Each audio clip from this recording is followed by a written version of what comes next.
Alright guys, we're going to start building stuff, I guarantee you, but I promised I'd give you kind of a detailed look around the shop, so I'm going to do that. I'm going to walk you through the areas of the shop, some of the logic that I put into it, and then I'll finish up with the forge and the system that I have in place for lighting that. So here goes, we'll try to be quick. Actually, I decided I'm going to put the forge in the next video, that way you can watch it again without having to watch through all this other stuff. So check this one out. That's kind of the layout of the shop.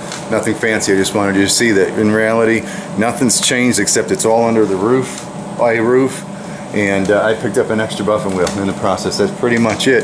It's still, well, the welding table, yeah, and the 220. Okay, so I did it a little bit, but it's pretty basic. Most of it's basic stuff. Alright, so in this far corner, this is kind of the metal shop area, not necessarily blacksmithing. I haven't had a layout table ever, so I finally got a layout table. It's not huge, but it works. I got the Lincoln arc welder underneath there. I have my MIG welder next to it, and the plasma cutter next to that. So everything I need right there in the corner. Big air compressors running over there, and sandblasting kit that you've seen in another video over on that side. In this corner I have a sink, which on the outside of the shop I have a barrel that collects water, and then I ran some plumbing into the sink, so I do have a little bit of running water in the summertime, but in the winter I don't know. Then I have this metal cabinet here that I put my flammables and things that I don't want to burn up so much. Alright, again, that I don't know, welding area, that's outside the shop or outside the office. Across from that I have the drill presses, the bandsaw, and the wood lathe, the non-forging based finishing except for the handles of the knives and stuff. So that's kind of the woodworking general purpose area over there, and then down from the drills towards the door where I get all the light is what I call the grinding station. Alright, this part was very, very important to me. One of the issues that I had before was that I was always changing buffing wheels from one grit to the next, a lot of times being spent here. So I mounted my homemade belt grinder on the end, file, grind, what I need to do. I have a nice, I like this. I don't know how old it is. It's probably 50 to 100 years old. An old wire wheel sitting there for cleanup. All of these items I have cantilevered off the workbench so that I have room to work longer stuff if I want to. So we have the belt grinder, wire brush, and I can put another wire brush in this set if I want to. Then we come down to the buffing area. I'm not totally set up yet, but I have room for 1, 2, 3, 4 different buffing wheels. Hard grit, medium grit, finish, polished. Right there. So I can, the concept, and this was hugely important to me. Right down the line, no changing of wheels. I like it. So again, I'm pretty happy to have that grinding station. Right across from the grinding station is the forge, the anvil, the post leg vise. Very, very happy with the layout. I'm going to be working on something here and just in a few steps be over there. Alright, now I'll get into the forge in more detail and actually show you how I let it up. But I threw a table on the end, which I've seen used before, to hold the hammers, and I now have a place to store the tongs. Never had a rack for that. So that's sitting right there. Of course, there's the old Peter Wright quench bucket there. I have the coal in the corner now. I don't like that, but that's the way it is. And then I talked earlier about not knowing where I was going to put the post leg vise. It's basically in the same orientation it was when I was back home.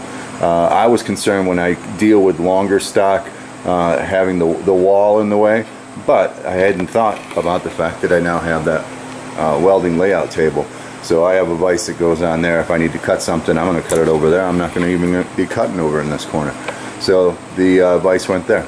So that's basically the layout.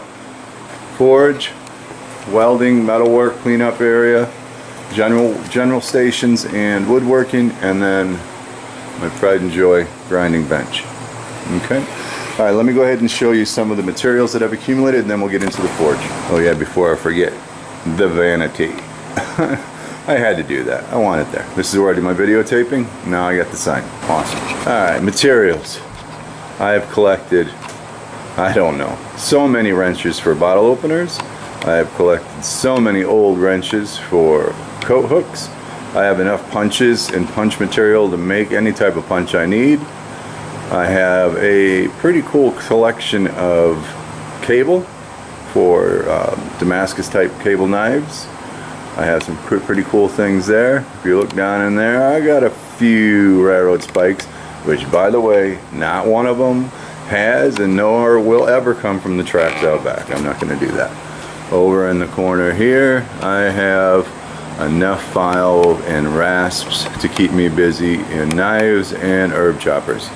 So very, very cool assortment of the items that I use. That cable's pretty cool, huh? Yeah, wait, look at all that cable. I don't know how many 100 feet I got, and there's more where that came from. So I have enough cable to do any cable stuff I want to do.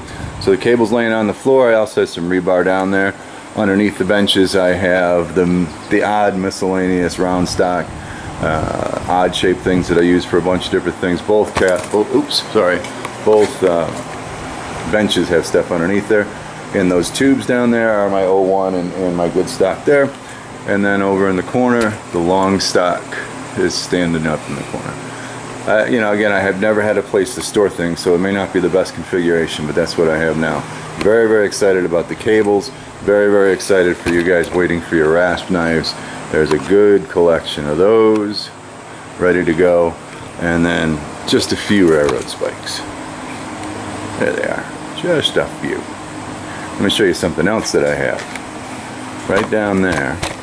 Can you see it? There it is. Are several bandsaw blades. Cut the lengths. I have, I don't know, there's got to be 25-30 pounds of bandsaw blades there. You guys asked for some real Damascus, we're going to use that in making some real Damascus. So there's the materials. Pretty exciting. Like I promised, there's going to be a lot of cool projects coming up.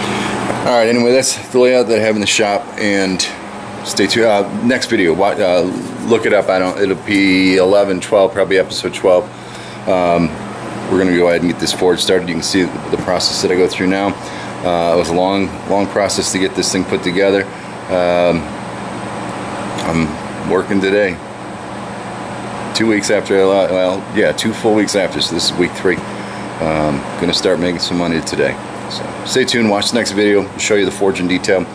Thanks for coming along on the journey, and let's start making something.